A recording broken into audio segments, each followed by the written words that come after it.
Good morning students. आज हम इस लेक्चर में बात करेंगे 12th क्लास के सेकंड चैप्टर जनसंख्या विश्व वितरण का। इस टॉपिक में मैंने आपको पहले पढ़ाया था, जनसंख्या वितरण के बारे में मैंने आपको बताया था कि 3 प्रकार के ऐसे क्षेत्र हैं जहाँ पे जनसंख्या का वितरण है। सबसे पहले हमने पढ़ा था सघन जनसंख्या वाले क्षेत्र। अब दूसरे नंबर पर हम पढ़ रहे हैं निम्न जनसंख्या वाले या विरल जनसंख्या वाले या जनविहीन प्रदेश। उसमें मैंने आपको पहला टॉपिक पढ़ाया था बच्चों, उष्ण मरुस्थलीय क्षेत्र। अब हम दूसरे टॉपिक उष्ण मरुस्थलीय क्षेत्र में नाम से ही पता चल रहा है कि हजारों वर्ग किलोमीटर एरिया में फैले इन गर्म रेगिस्तान में वर्षा क्या होती है, बहुत ही कम होती है। कई बार क्या होता है कि वर्षा बिल्कुल भी नहीं होती है। ठीक है, तो जल की कमी के कारण ये लोग क्या करते हैं, पशुचारण ही इनका मुख्य व्यवसाय होता है। यहाँ जनसंख्या क्या होती है, अत्यंत विरल माध्यम में पाई जाती है। कृषि कम होती है, वे केवल कंटीली झाड़ियाँ ही यहाँ पे पाई जाती हैं। सारा मुख्य मतलब उष्ण मरुस्थलीय क्षेत्रों के नाम मैं आपको बताऊंगी। सारा मरुस्थल, कालाहारी मरुस्थल अफ्रीका महाद्वीप में, अटाकामा दक्षिणी अमेरिका के अंदर, पश्चिमी ऑस्ट्रेलिया, अरब और थार मरुस्थल कहाँ है, एशिया महाद्वीप। ठीक है विद्यार्थियों, अब हम दूसरे टॉपिक की बात करेंगे। इसमें विरल जनसंख्या वाले क्षेत्रों में अति ठंडे क्षेत्र। अति ठंडे क्षेत्र मैंने आपको पढ़ाया था कि ध्रुवीय उपध्रुवीय क्षेत्रों में तापमान अत्यंत कम होने के कारण क्या है कि फसलों का वर्धन काल बहुत ही छोटा होता है। इन क्षेत्रों में कनाडा व साइबेरिया का उत्तरी भाग तथा ग्रीनलैंड आते हैं।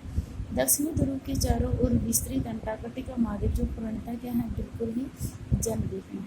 अंटार्कटिका महाद्वीप पर क्या है, बिल्कुल जनविहीन है, मतलब वहाँ जनसंख्या बिल्कुल 0 पाई जाती है। ठीक है, ठंडे मरुस्थल व उच्च पर्वतीय प्रदेश, मध्य एशिया के क्षेत्र, गोबी व तकला माकन मरुस्थल समुद्र के समकारी प्रभाव से दूर महाद्वीप के भीतरी भागों में स्थित है, इसलिए वहाँ पे क्या है, जनसंख्या विरल माध्यम में पाई जाती है। रॉकीज एंडीज हिमालय इत्यादि उच्च पर्वतीय प्रदेशों में जनसंख्या क्या है, विरल माध्यम में पाई जाती है। विषुवतीय क्षेत्र में मैंने आपको बताया था कि इसमें सघन वनों से युक्त दक्षिणी अमेरिका का अमेजन बेसिन तथा अफ्रीका का जायरे बेसिन शामिल है।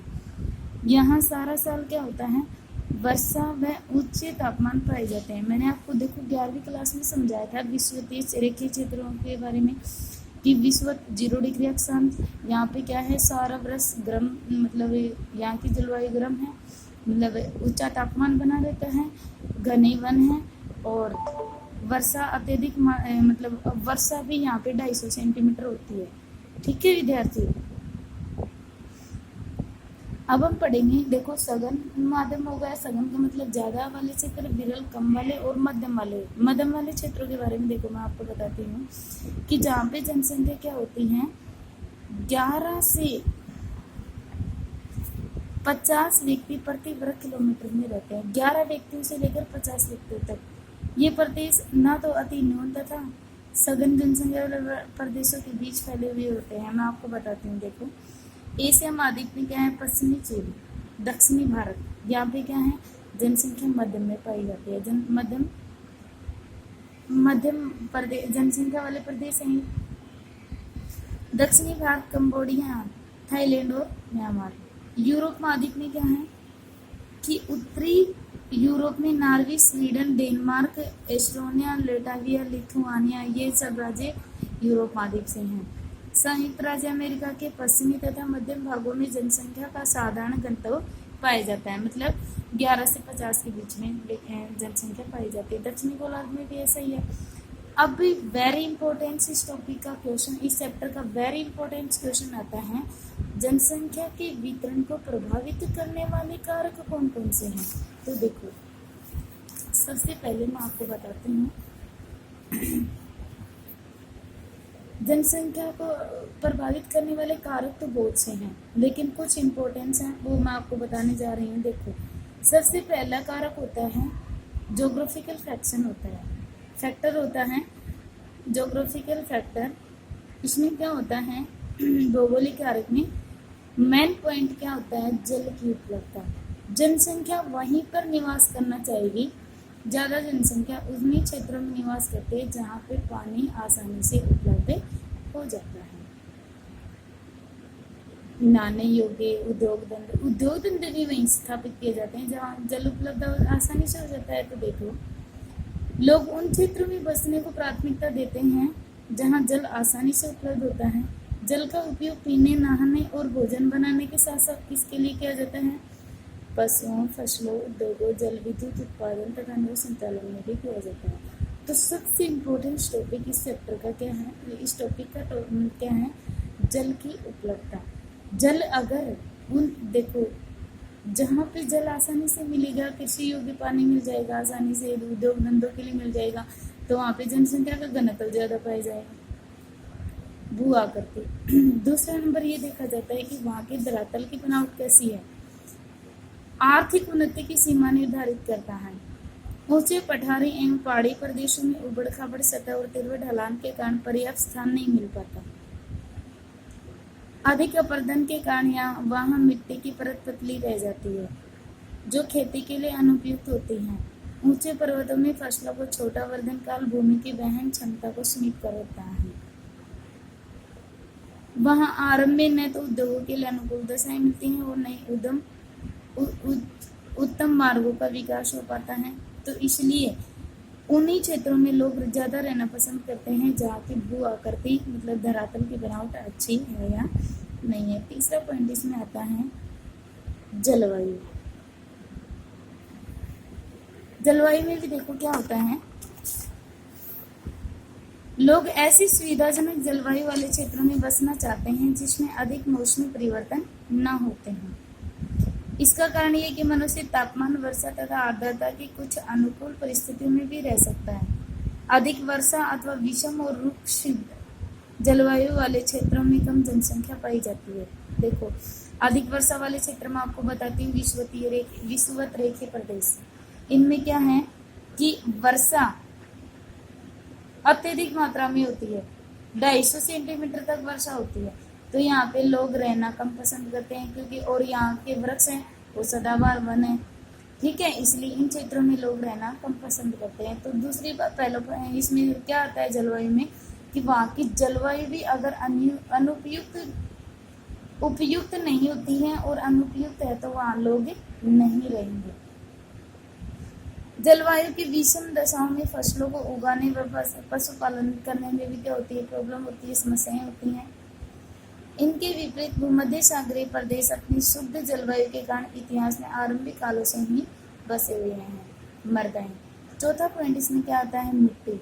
मिट्टी भी जनसंख्या को ज़्यादा ही प्रभावित करती है। देखो, उपजाऊ मिट्टी है, जैसे भारत के उत्तरी मैदान है, दक्षिणी मैदानों की बजाय भारत के उत्तरी मैदान है वो ज़्यादा उपजाऊ है, वहाँ जलोढ़ मिट्टी पाई जाती है, इसलिए यहाँ पे जनसंख्या का सांद्रण अधिक पाया जाता है। देखो, उपजाऊ मृदाएं गहन कृषि तथा इनसे संबंधित क्रियाओं का आधार बन सकती हैं। उपजाऊ दोमट मिट्टी वाले क्षेत्रों में अधिक लोग निवास करते हैं क्योंकि इस मिट्टी की वहन क्षमता अधिक होती है। उपजाऊ मिट्टी के कारण सिंधु, गंगा, सतलुज, हांगो, मिसिसिपी, नील तथा पो नदी की घाटियों में भी क्या है, जनसंख्या का अधिक संग्रहण पाया जाता है। आर्थिक कारक, अगला पॉइंट क्या आता है, आर्थिक। देखो, जनसंख्या के वितरण को प्रभावित करने वाले कारक मुख्य हैं। पहला फैक्टर कौन सा है, भौगोलिक कारक। तो इसमें क्या है, जल की उपलब्धता, जल आसानी से उपलब्ध हो जाए, कृषि करने योग्य पानी मिल जाए, उद्योग धंधों के लिए पानी मिल जाए, तो क्या होगा, वहाँ लोग आसानी से रहना पसंद करेंगे। भू आकृति, वहाँ की भूमि जो है वो उबड़ खाबड़ तो नहीं है, तिरवा ढलान वाली तो नहीं है, ऐसे में क्या होना चाहिए, वहाँ की भू आकृति अगर अच्छी है तो भी लोग पसंद करेंगे रहना। जलवायु, उन क्षेत्रों की जलवायु अच्छी होनी चाहिए, ना तो ज़्यादा विषम वाले प्रदेश मतलब सम जलवायु होनी चाहिए, ना ही ज़्यादा विषम होनी चाहिए। उन लोगों में भी लोग, उन क्षेत्रों में भी लोग ज़्यादा ही रहना पसंद करते हैं। जैसे फॉर एग्जाम्पल के लिए मैं आपको बताती हूँ, भारत विश्व के विषुवत रेखीय प्रदेश है, अत्यधिक मात्रा में वन है, सदाबहार वन पाए जाते हैं, बहुत ज़्यादा वर्षा होती है, लेकिन वहाँ पे लोग रहना कम पसंद करते हैं। अगला पॉइंट आता है मिट्टी। सोइल्स जो है मृदाएं भी लोगों को ज़्यादा ही प्रभावित करती हैं। जैसे फॉर एग्जाम्पल के लिए मैं आपको बताऊंगी, गंगा के सतलुज मैदान है भारत के उत्तरी मैदानों में, तो यहाँ पे क्या है, जनसंख्या का सांद्रण ज़्यादा पाया जाता है। क्यों पाया जाता है? क्योंकि यहाँ की उपजाऊ मैदान है, यहाँ की मिट्टी उपजाऊ है। अगला पॉइंट अपना आता है इकोनॉमिक फैक्टर। सबसे पहले मिनरल्स, खनिज। जिन क्षेत्रों में खनिजों के विशाल भंडार मिलते हैं वहां खनन तथा खनिज आधारित उद्योग विकसित हो जाते हैं। इन खानों तथा उद्योगों में अनेक कुशल एवं अर्धकुशल कर्मी रोजगार प्राप्त करते हैं और वहीं बसकर जनसंख्या को सघन बना देते हैं। लोहे के खनन में गलियारे नगर तथा सोने के निक्षेपों में अलास्का में फेयरबैंक व फोर्ट यूकॉन नगर बसाई। उत्तरी कनाडा के निर्जन ठंडे प्रदेश में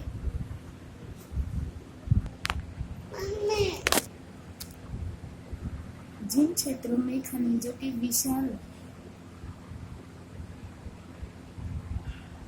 विशाल भंडार मिलते हैं वहाँ खनन तथा खनिज आधारित उद्योग विकसित किए जाते हैं। इन खानों तथा उद्योगों में अनेक कुशल एवं अर्धकुशल कर्मी रोजगार प्राप्त करते हैं और क्या करते हैं कि वहीं पर रहकर जनसंख्या को सघन बना देते हैं। लोहे की खनन के गलियारे नगर तथा सोने के निक्षेपों ने अलास्का के में फेयरबैंक व फोर्ट यूकॉन नगर बसाए। उत्तरी कनाडा में क्या हुआ कि ठंडे निर्जन प्रदेशों में यूरेनियम सिटी बसने का कारण मुख्य क्या था? यूरेनियम था। इसी प्रकार एंडीज पर्वतों में 3000 मीटर की ऊंचाई पर स्थित चुकई माता की तांबे की खानों में आदमी जा पहुंचा। Thanks students. अगले वीडियो में मिलते हैं, अगले टॉपिक में मिलते हैं। टॉपिक यही रहेगा अपना इकोनॉमिक फैक्टर, लेकिन इसका अगला पॉइंट पढ़ेंगे अपन नगरीकरण। ठीक है।